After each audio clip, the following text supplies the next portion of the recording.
I wish I had a little piece of chalk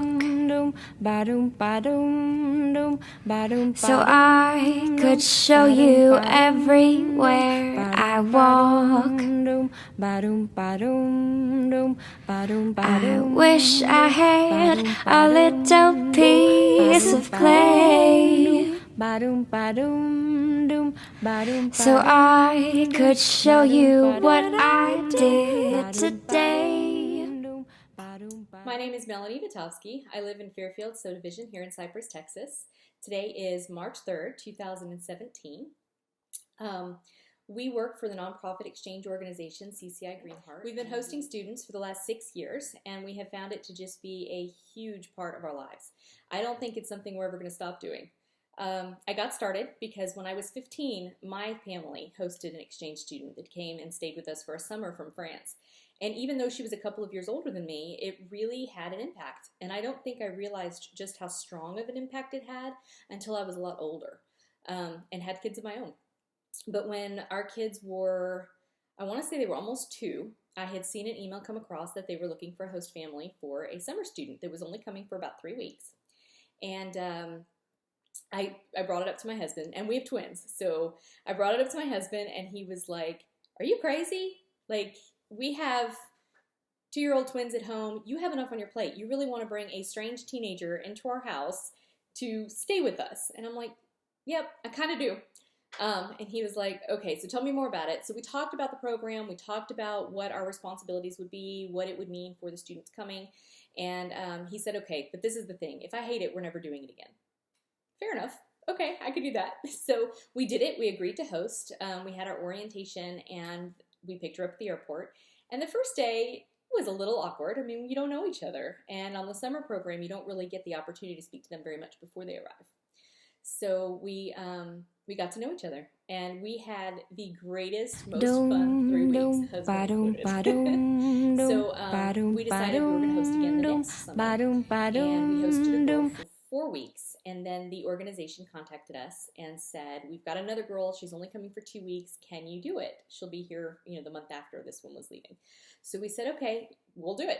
And we don't get to travel a lot. I have some disabilities, so it makes it easier when we can bring them to us. And so we do get to go around the city. We get to experience more of Houston than we ever have before. We've done things with our students that we've never seen here in Houston, living here our whole lives. And so we really get to know our own community better by hosting. And I started to get a little upset because they were leaving me too fast. On the summer program, they were here for, our first was 3 weeks, our second was 4 weeks, and then we had a wonderful girl here for 2 weeks, but they were leaving. Right as soon as we started to really see their sense of humor, and they started to kind of find their place in our family, it was time for them to go home already. So we decided to start looking into the high school program, and we found CCI Greenheart, who they work with the summer program as well, but they also work with an outbound program. They really have a lot to offer, and I really loved that they also promote volunteering and environmental activities and things like that to their students. So we decided to accept our first high school exchange student, and she was going to attend Cy Ranch, and she was on the FLEX program. The FLEX program is Future Leaders Exchange, and it is a Department of State sponsored scholarship program. So she came here, and she was from Ukraine, and we learned so many amazing things from her. Like, they celebrate Christmas on January 7th. And in their schools, they're not required to write in black or blue ink like we are here. They're required to write in purple ink. So just really neat little things that set us apart in different ways, but also we find all the things that we have in common too. So that's how we got started. And we're going to be getting number 10 this year. So I think we like it a little bit. Okay, so one of the things that we definitely have learned is that a teenager is a teenager, no matter what country they come from. They're interested in all of the same things. Most of the girls have a thing for Justin Bieber. Most of the boys eat a ton. So in a fundamental way, a teenager is a teenager, no matter what country or culture they belong to. But we've also learned the little differences, such as the fact that in America, peanut butter tends to be a staple in every, unless there's an allergy, in every American in every American family. In other countries, most of them have never even tried peanut butter. Nutella is the big thing in other countries. And so for a lot of our students, watching that first, when your children are toddlers and you're watching them grow up and they're experiencing all these firsts and how fun it is, we get to experience that every year with our exchange students in a completely different way, because we're toddlers, you see their expressions, but they can't really give you their opinions. With teenagers, their expressions say so much, and they get very animated and excited and vocal and all of that about the things they're trying. So I remember when I caught one of my daughters, she had tried peanut butter for the first time, fell in love with peanut butter. And now every year we actually send her a box of peanut butter because she can't buy it in her country. So we actually ship her a box of peanut butter is what she asks for. And I remember one day I caught her with a spoon in her mouth, and she's kind of looking at me with a little bit of a blush. And I'm like, what are you doing? And she goes, peanut butter. And she had just gone and gotten a spoonful of peanut butter. And that excited her because it wasn't something they have there. We've discovered that Europe has better chocolate than we do. We've discovered a lot of things that are different, but also so many things we have in common. We're not all that different. Regardless of our backgrounds and our culture and our heritage, we still have a fundamental desire to be loved and to love other people and to help and to nurture. And for these teenagers, they want to be loved. They want someone to support them emotionally, to help them and guide them and give them advice. And teenagers, even the ones who don't admit to it, need and want discipline. Our teenagers that live with us, they have rules, they have chores, they have, things that make them a part of our family, but also things that guide them and teach them. Our daughter's chore, for example, is she has to empty the dishwasher and fill it back up. And for extra money, they can do additional chores if they wanted to. So like we offer, and different families do different things. Some don't have anything to offer as far as that goes, but we offer that if they want to fold and put away laundry for like the kids and stuff, because it's never ending, that she gets paid $15 a week, and we pay her to fold and put away our laundry. And she loves that because it's an opportunity to make more money. And that's not something that a lot of them find they have as an option in other countries. So like babysitting, for example, is not something that in other countries they do often or get paid for. And so that it's a huge business for teenagers here, and even for some adults, comes as a surprise to many of our students. And they get excited about the prospect of being able to work and earn their own money. So different things like that, really come as a surprise, but also teach you a lot. It surprised me when hosting and being a parent to these teenagers made me a better parent to my own kids. It really did, because you pay more attention to what you say and what you do, and the fact that everything you do is being watched by your children. And they won't always listen to what you're telling them, but they will certainly copy what you're doing. And it makes us realize that more. It makes us pay more attention. But I also think it's good for our kids to host, because it makes them better siblings. It prepares them for better communication as they grow older and as they are starting to look at high school, college, being a roommate, getting married. It teaches them better communication skills. They really learn how to deal with other people. Because when someone that is a stranger begins to live in your home, it's not an immediate oasis of peace. There is a getting to know you period. And even once the getting to know you period or the honeymoon period is over, there's also a period of time where you get so comfortable with each other that sometimes you forget or drop a little bit of the respect when you speak to each other. Or not that that's a terrible thing, because you want to be comfortable and open as a family, but sometimes teenagers are a great example because they are full of attitude. They're teenagers. That's just part of growing up and learning boundaries and respectful communication.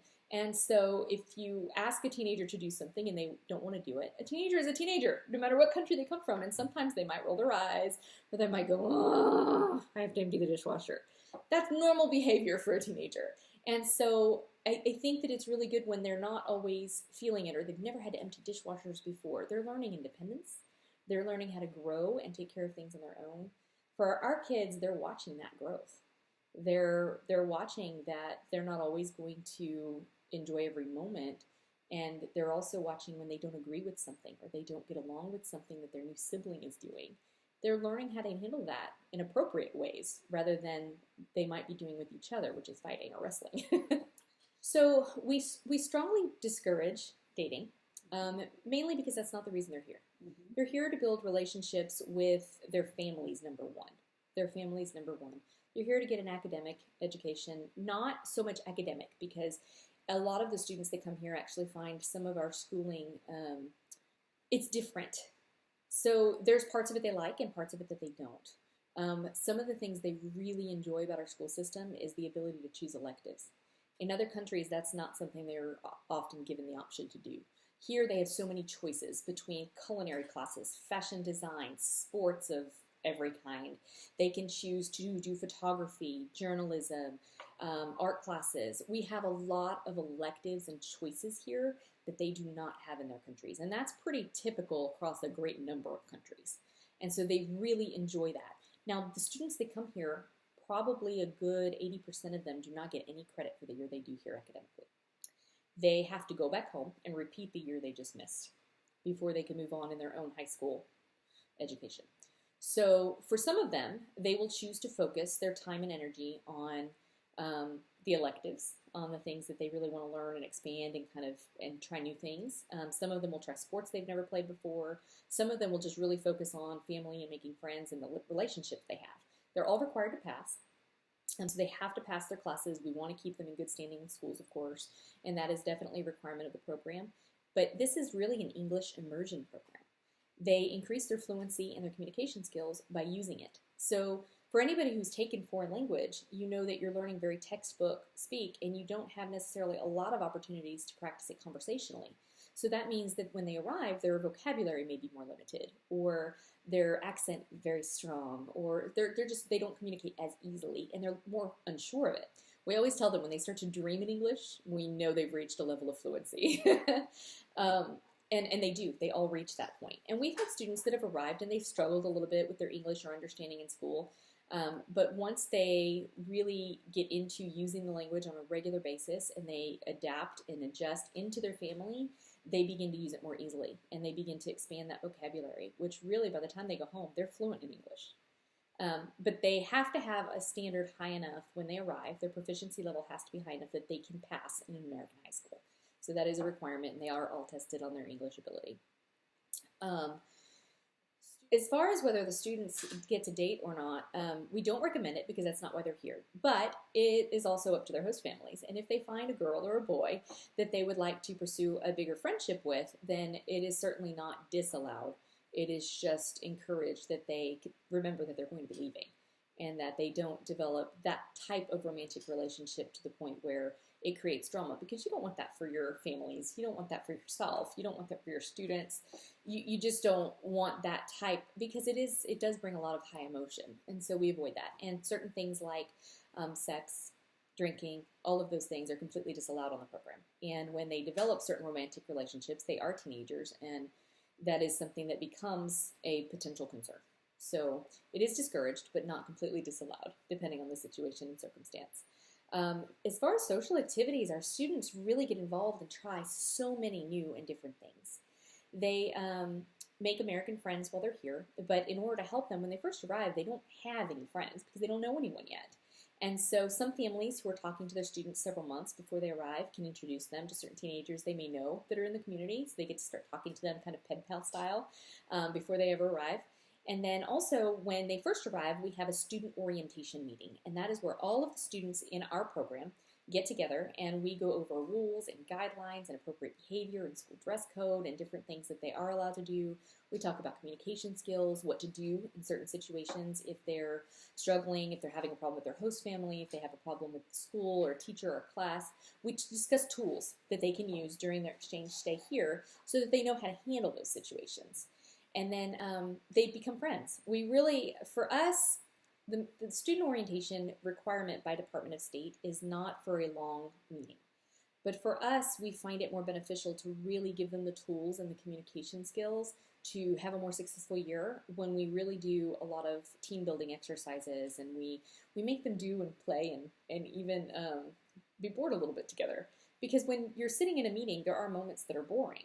But we try to break it up. We try to give them icebreakers. We try to help them get to know each other better. And we have found that our group dynamic has been amazing as a result. Like, it's been a really great group dynamic. And many of these students not only become close friends, but they have traveled thousands of miles to come to another country and made lifetime friends that live pretty close to home. So, like one of our students that was from Norway last year became good friends with another student from Norway, and they visit each other all the time, but they would have never met if it wasn't for their exchange visit here in America. But they become friends with people who live on different continents, and they do go visit them.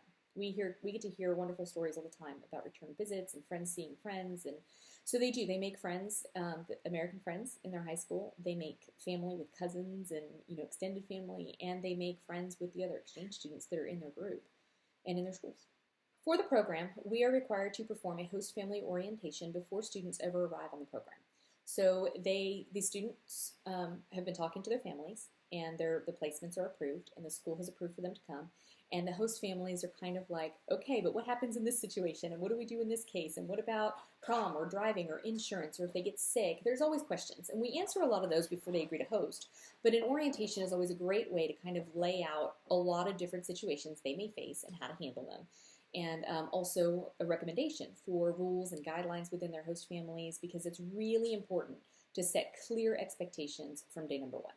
Because these are not someone coming to visit your home for a week. This is someone who's going to live in your home for 10 months.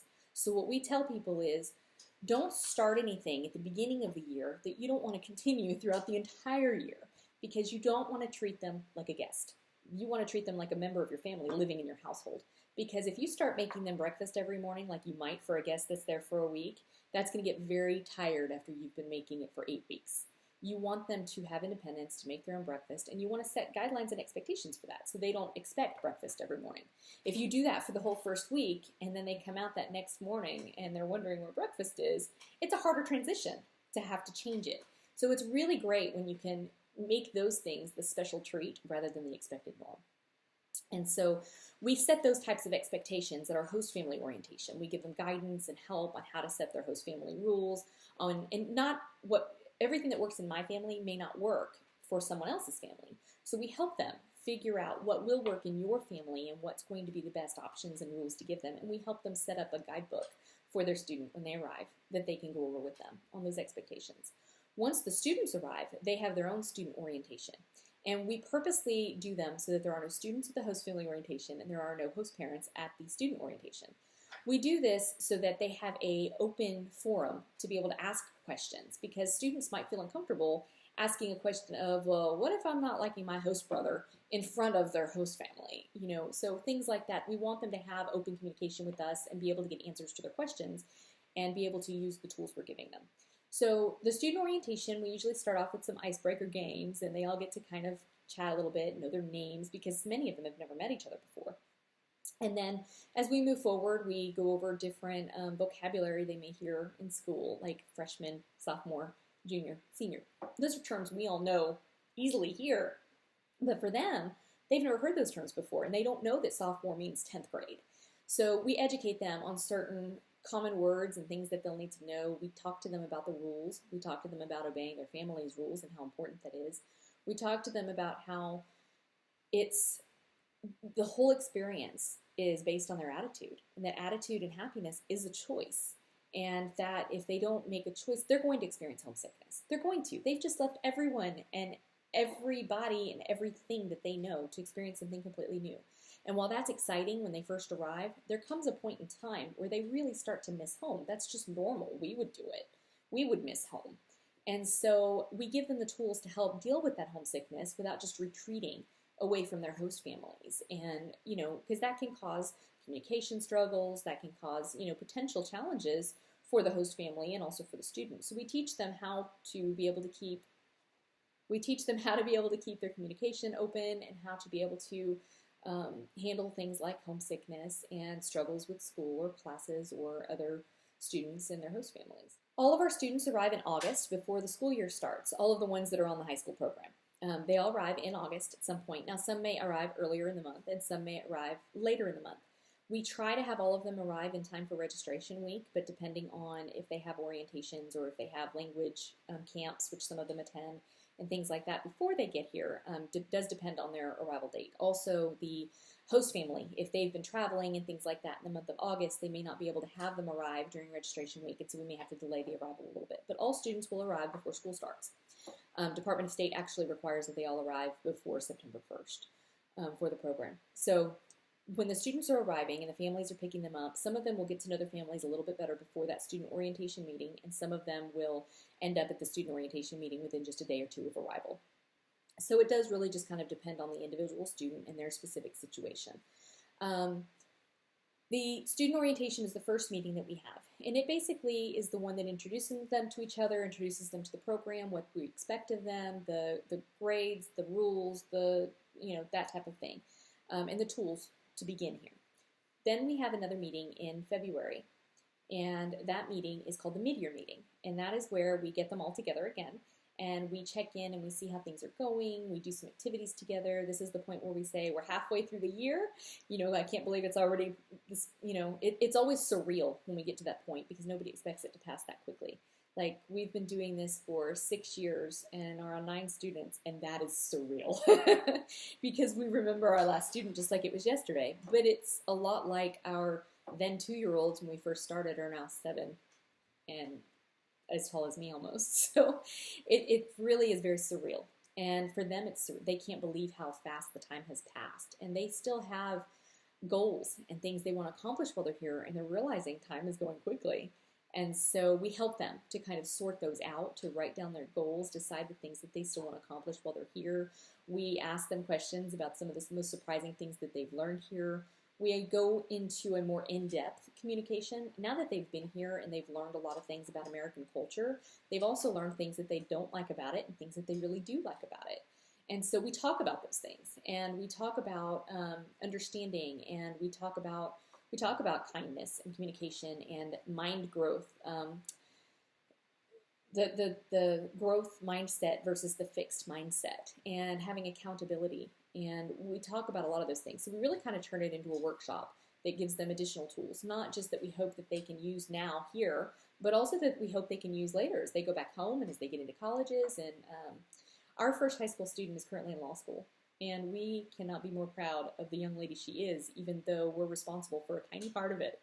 But the fact that we were able to contribute to even a small part of the amazing young woman that she is, that really means a lot to us as a family and as a parent. These kids become daughters and sons of our heart. We may not be able to take credit for exactly who they become, but we certainly are able to make a huge impact on their lives. And so the mid-year meeting, we do a big scavenger hunt throughout the neighborhood every year, and the kids just really love that because it's team building, but it's also competition. And they get to use strategy and time management skills, and they have to follow specific rules or they're deducted. So it's about following instructions. So it really teaches them a lot. And then the last meeting of the year is partially a goodbye, although we do have a goodbye party, but depending if the student has to leave sooner. We have the reentry meeting, and that talks about departure information, packing. Some of them really had a shopping problem while they were here. And so getting it into their 2 suitcases within the weight limit can be a real big challenge for certain students. So we talk about different ways that they can pack. They're saying goodbyes. We talk about how to make their goodbyes meaningful and important. And that, yes, they want to see their friends, before they leave, but to also make sure they're not neglecting their family in doing so, because their family is going to miss them probably the most. We talk about a lot of those types of things. And then we spend some time together. We do a neat art project that kind of leaves souvenirs for us as the local coordinators. And we really just spend time together. We make them dinner, and we all have dinner together as a big group, and we sign our autograph books and that kind of thing. There are lots of things we want to introduce our exchange students to. We want to show them all kinds of things that are in the Houston area, that are in other parts of Texas, and even, for some students, they get to travel, they get to see more parts of the United States and not just right here in our city. But there are really so many little niche places you can take them to that you may have never even thought to visit, and some of them don't even cost anything.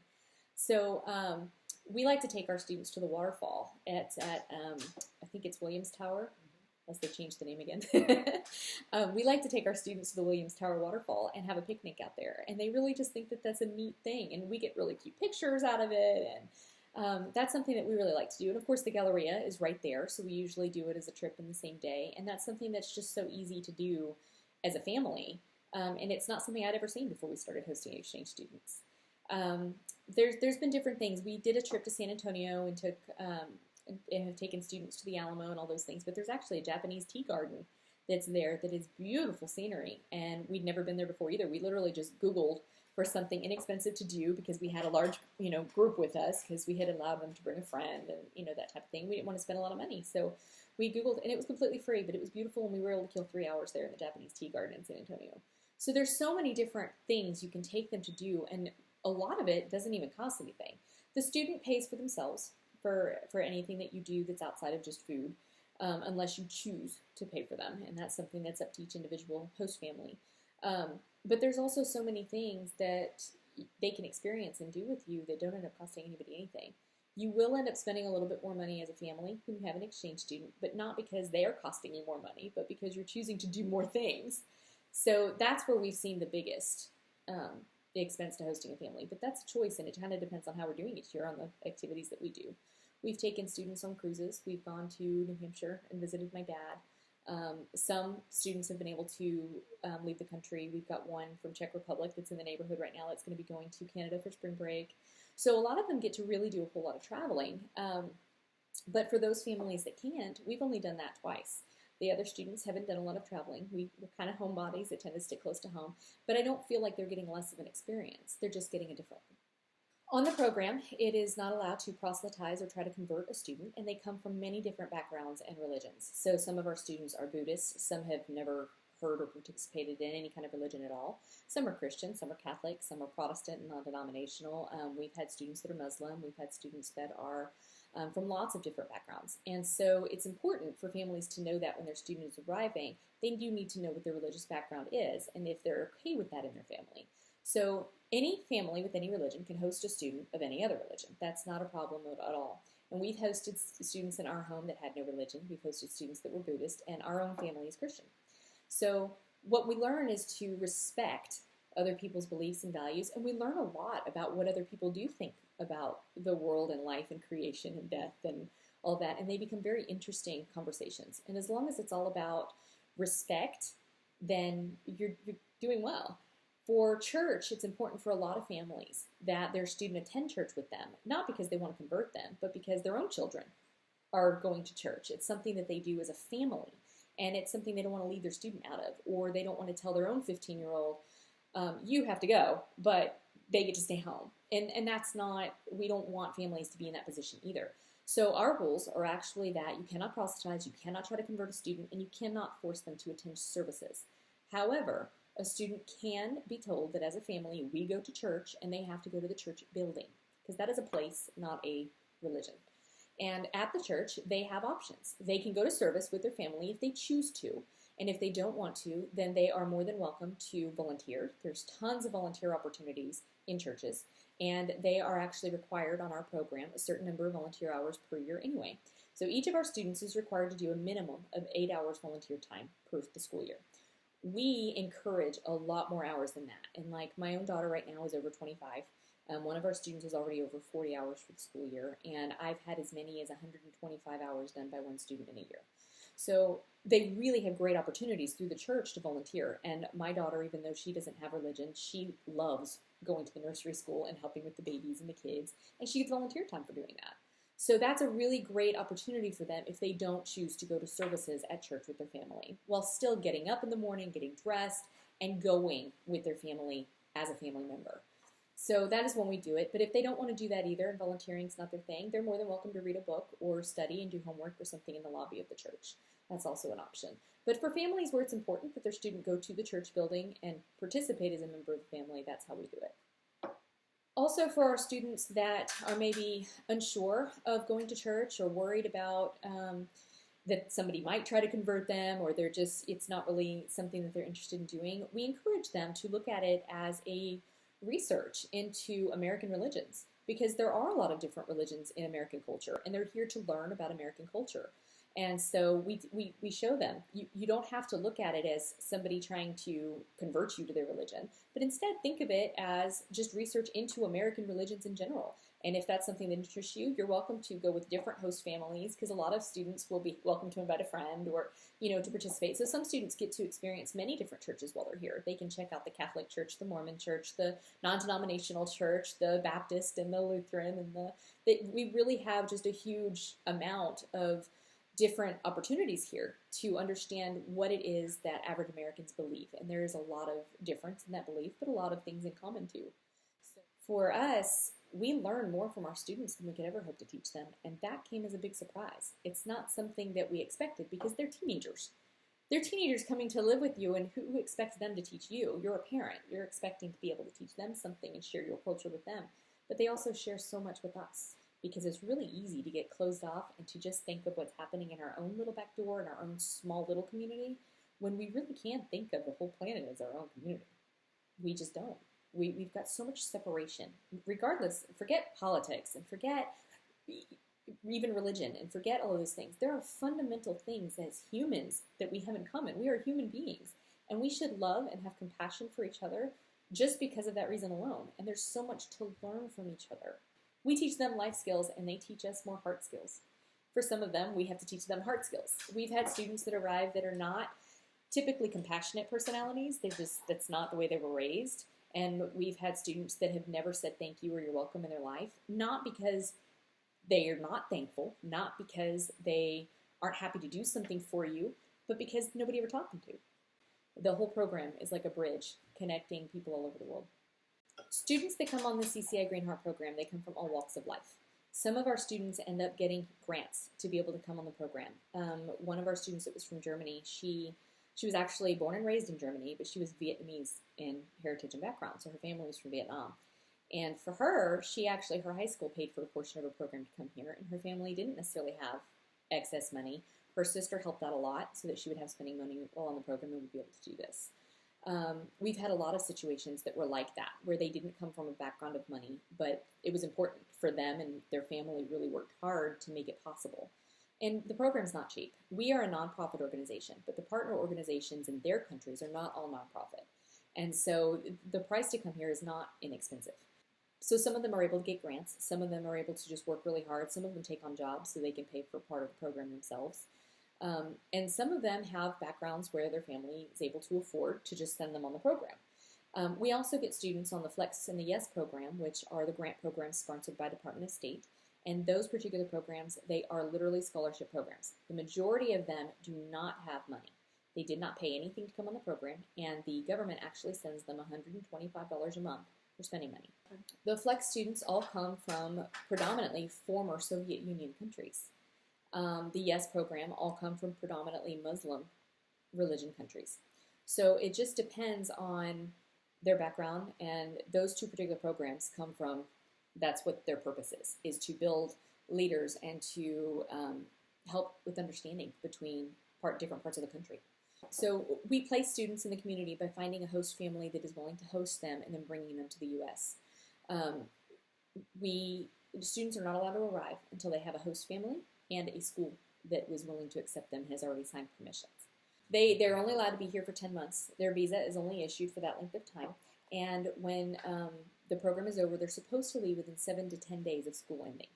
Now, depending on the host family's plans, there are exceptions to that. So, for example, our own student, school's out, I think, May 28th, and our own student will be here until June 17th. But that's because we've requested to have some extra time with her. She wanted to stay a little longer so that he can take some time off work and we can actually go and see some things and do some things without the hustle and bustle of school.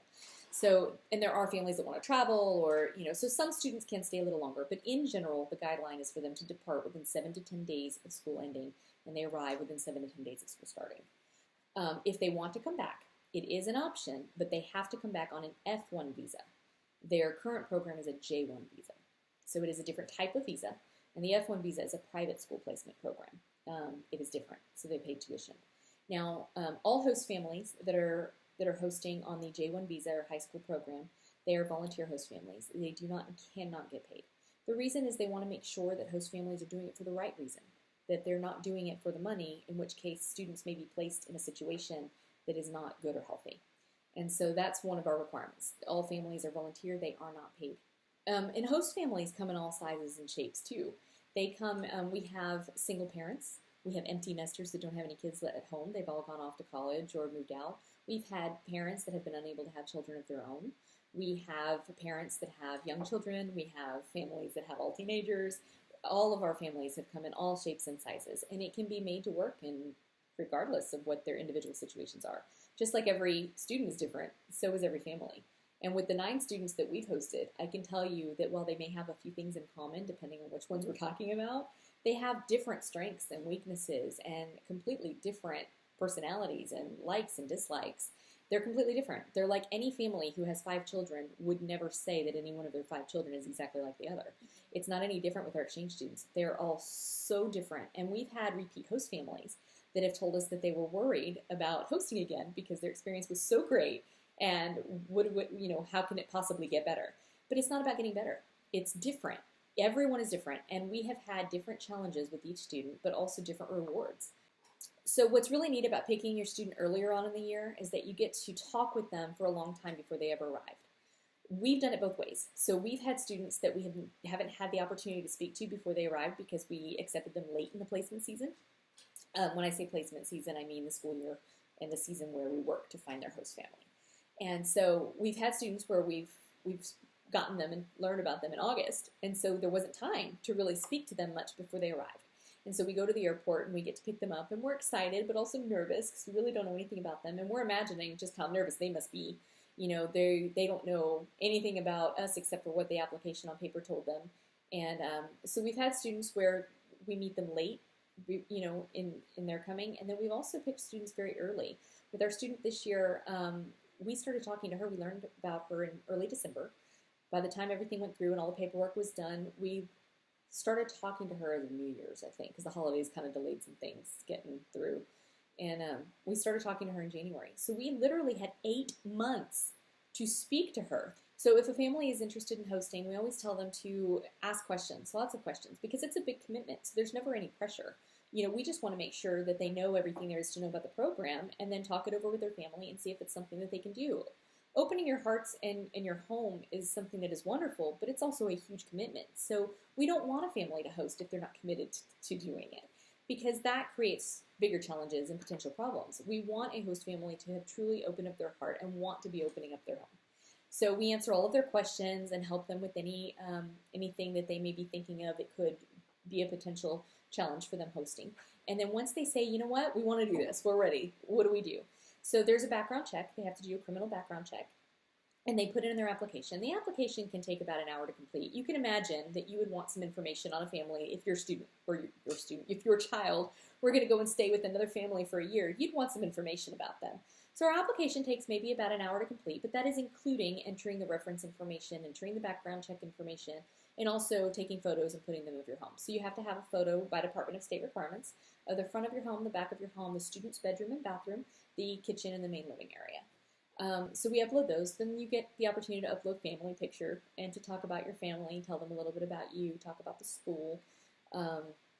It's really not a difficult application. It just takes a little bit of time. So you fill out the application. The background checks get done, and once those are approved, we schedule a home interview where we come to your home. We answer any more questions because sometimes the kids like to ask questions, and some of them are very nervous about having a new brother or sister. So we get to answer a lot of their questions, meet the family, and then we have to see the rooms that are in the pictures to make sure everything matches the application and make sure that we feel like this is going to be a good situation to put a student in. So we do the home interview, we check your references, and then we start the selection process where you get to choose your student, whether you want a boy, whether you want a girl, whether you want South America or Europe, or one of the grant students. You really have a lot of choice in who you host. Now, if you wait until August, there's less choice because there's not as many students available. But when you're picking early, there's really a lot of choices. And we have students that may have bigger budgets than others if you're planning to do a lot of traveling, or if you want maybe a student that doesn't have a big budget because you know that you're not going to be able to do a lot of traveling, that's okay too. So the process is really pretty easy, and we can generally have the whole thing done within a couple of days if you're ready. And for students, their application is pretty lengthy too. Their process starts usually about a year before they arrive. So students have to fill out an application, and then they have interviews that they have to go on with your organization. They have to pass their English proficiency tests and get a score high enough that we think they'll be able to do well in the American schools. And that's the partner organization who does that part. Then those applications get sent to our organization where we also review them, make sure their scores are high enough for our schools, So we have some students that come and they have maybe potential health problems. We've had students that have had asthma. We've had type 1 diabetics. We've had students that have come. We have one right now that as a baby had a liver transplant. So different students have different situations, and we need to find host families that are going to be able to fit and work within their situation, as well as finding a student that fits the family. So, for example, a student who might be type 1 diabetic, they have to have doctor's visits while they're here. They come with a lot of medication. Generally, we want to find a family that has some type 1 experience so that they know how to help this teenager. But they are also responsible, and most of these kids come ready to help themselves and ready to do for themselves, but they need a family that can also give them that emotional support. And so that's what we look for. Okay. There are over 50 exchange organizations that place in the United States. Okay, so as an example, to make it smaller, to understand better, Cy Ranch High School has 27 exchange students. 9 of them are CCI Greenheart. The other 18 of them is other organizations placing them. Now there might be 1 from one organization and 5 from another organization and 6 from another. I want to say that there were nearly 600 something that was placed in Texas. Now our organization places approximately 1,000 per year. We're not one of the smallest organizations, but we're definitely not one of the largest. We are the only organization that has an environmental and volunteering and social initiative. And so when I was researching, because our first 3 summer students we hosted, Camille, Laura, and Alize, were with a different organization. But when we decided that we wanted to host the longer-term students, because they were leaving us too fast, we asked them about it, and they didn't offer the high school program. So we had to start our search for who we were going to host with. Most host families, I think, are found because they see an organization post something that says they need host families. For us, we decided to seek out the organization, and I'm kind of a research personality, and so I started researching all of the organizations, everything I could find, and deciding, who we wanted to do this with. And CCI Greenheart really caught my attention because they do promote volunteering. We are volunteering to do this, and I think it's important that the students have to do volunteering themselves, give back to the community that hosts them, and also to understand what it is that their family is doing for them. So I found that to be important, but I also like that they're a more green company. They're not wasteful. For me, it was important that they like to use less chemical products, and they're more of a green company. CCI was Center for Cultural Interchange, and about 4 years ago now, they changed their name to CCI Greenheart because Greenheart International is our parent company. And so rather than explaining the CCI, Center for Cultural Interchange, they decided to start calling it Greenheart, but then it became too long. So they stopped the Center for Cultural Interchange, and it became CCI. Now, they haven't done it yet, but as of next year, they're actually going to be dropping the CCI and just folding it under the complete Greenheart umbrella. So CCI Greenheart and Greenheart Travel are the form that works with teenagers. Greenheart Travel sends American teenagers to countries abroad, and then CCI Greenheart takes them here. Right now, we have more students than we have host families, but that will change. April and May, all of our applications start flooding in, and then we have way more students than we have host families. And we need host families because the whole program only works with host families that are willing to open up their hearts and homes. Without them, the program doesn't work. And so we're always looking for host families. For us as an organization, there are definite benefits to using CCI Greenheart for your hosting experience. One, we've got the volunteering, we've got the social, and really wanting to teach them more education about what impact they can have on our world and on their families, and that's important to us as an organization. But I also think that your local coordinator can make or break the experience for a host family and for a student. And if you don't have a local coordinator that is invested in your program and is invested in making it successful, then you could experience more challenges than you might otherwise. For some families, it just works. Their student was just right. The family and the student just really click, and they make it work, and there's never an issue. But for some families or students, there may be more communication breakdowns, or they may have some struggles or challenges, just depending on personality conflicts. A good local coordinator can solve those issues and make it a successful experience for host family and student. We do occasionally have to move a student from a host home because we will never leave a host family unhappy. We won't. Like I have families ask me all the time, what if it just isn't working or the student's just bad? We've never had a bad student, but if it's not working, then, and we can't resolve it, we move the student. And if it is an issue with rules, the student is sent home. There is a no tolerance policy for that. So, I mean, there's a lot of safeguards in place, and that's going to be with most of the organizations. But if you have a coordinator that cares, gets involved, and is hosting themselves, there's a different perspective there, and they're more invested in making it work for you. And I have done, I mean, we're kind of a jack of all trades when it comes to certain parts of our job, because sometimes we're kind of counselors, sometimes we're parent to the parents, sometimes it just kind of depends on what is needed in that moment. I mean, we have to tell our families it's okay to be the parent. Some parents will actually have a hard time being the parent to a child they didn't raise. And we have to step in and say, for all intents and purposes, during this 10-month period, you are this child's parent. They're like, but they're 17. They're 17. They need guidance, they need rules, they need authority, and you are the parent. And when a parent struggles with that, we're able to step in and really kind of help enforce those guidelines and help the parent to be the parent.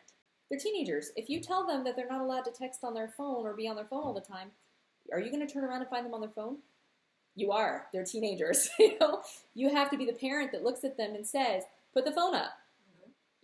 And some parents do struggle a little bit to do that. As a coordinator that is involved in hosting themselves, they truly, truly get what you're going through as a host parent and the situations you find yourself in.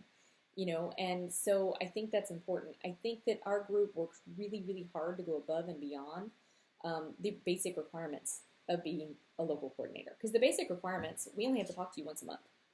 That's the basic requirement, is we have to follow up with the host family, follow up with the student once a month. We write a contact report, and that's it. We don't have to check in. We don't have to do activities. We have the 3 meetings and then the host family orientation. That's all the requirements are. But for us, we find it to be really important to help build the group, to help foster the relationships, not just between family and student, but also between all of the hosting families that are in our community, because they're sharing an experience that can really be enriched by working and knowing each other, working together. So we plan lots of activities. We plan a Thanksgiving dinner that is my favorite, because we have an amazing place that donates their space to us to use. Seventh Heaven Bed and Breakfast has donated their venue, and we're able to hold a Thanksgiving dinner for all of our families and all of our students. And what we do is we do it potluck style. All of the families bring a traditional Thanksgiving dish. We sign up like on Sign Up Genius or something, and we all bring, like, he makes the turkeys, and we bring, I think, a green bean casserole. Some families sign up for all the cutlery and plates, and then another family signs up for the mashed potatoes, and another family for the sweet potato casserole, and another family so we all sign up for something different, and then the students all bring a traditional dish from their country. So it is an amazing experience, because if it's just you and your family and you don't get them together, you're just experiencing your little family. Whereas if you open it up and you invite all of the other families in, you get to experience all these other countries too. A little song for you that I could sing when you start feeling blue. And if I had a little tiny piece of you, well, just like that, all my wishes would come true. And me, oh my, how great the day would be if I could take you everywhere with me. Yes, if I could take you everywhere with me.